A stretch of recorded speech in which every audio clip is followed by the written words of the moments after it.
बेलायनो कक्तमा कतर्क कासावै फाइका BJP नि booth committee member रक 350 जना रजान रलाइखा अमंखा मनु सयलेंटा साव मनु कन्स्टिट्युएन्सि बै खफसा तिलकपारानि आगिओ बीजेपी नि बुथ कमिटी नि हिंगै सामुं तांगै दंनाय आदं दक बायथाको तामकक साका खोनायनायदि कक आवाय टीवी चिनी मांगप्लिओ।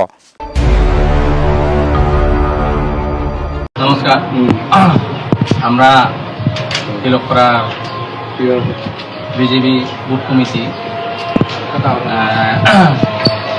আজকে আমরা সমস্ত তিলকপাড়া বুথ কমিটি রিজাইন করতেছি, কেননা আমরা দীর্ঘদিন রাজনীতি করেছি কিন্তু সেই ধরনের সুযোগ সুবিধা এখনও আমাদের গ্রামে পৌঁছায়নি এবং কি দিতেও পারেনি। তাই চিন্তা ভাবনা করেছি যে আমরা সম্পূর্ণভাবে বিজেপি দলটা ত্যাগ করব।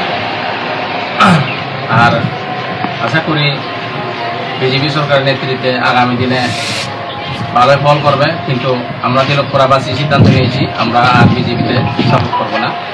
এই আলোচনাটুকু যাতে আমাদের মণ্ডল সভাপতি এবং এমএলএ সাহেব মেনে নেন, আমরা এটা আশা রাখবো। আমরা সসম্মানে এত বছর ধরে যে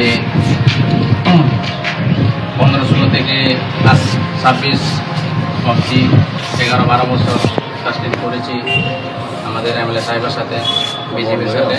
সেসব সরঞ্জাম সহকারে আমরা সমস্ত এখানে আমাদের মণ্ডল কার্যালয় সলিতাতে রেখে দিয়ে যাচ্ছি সসম্মানে, এবং আমাদের রেজিগনেশন লেটার এখানেও কার্যালয়ে বর্তমানে আমাদের মণ্ডল ডিএস বিশ্বদীপ সরকার উপস্থিত রয়েছেন, কিন্তু উনি আমাদের রেজিগনেশন নিতে অবাধ্য মণ্ডল পারমিশন ছাড়া।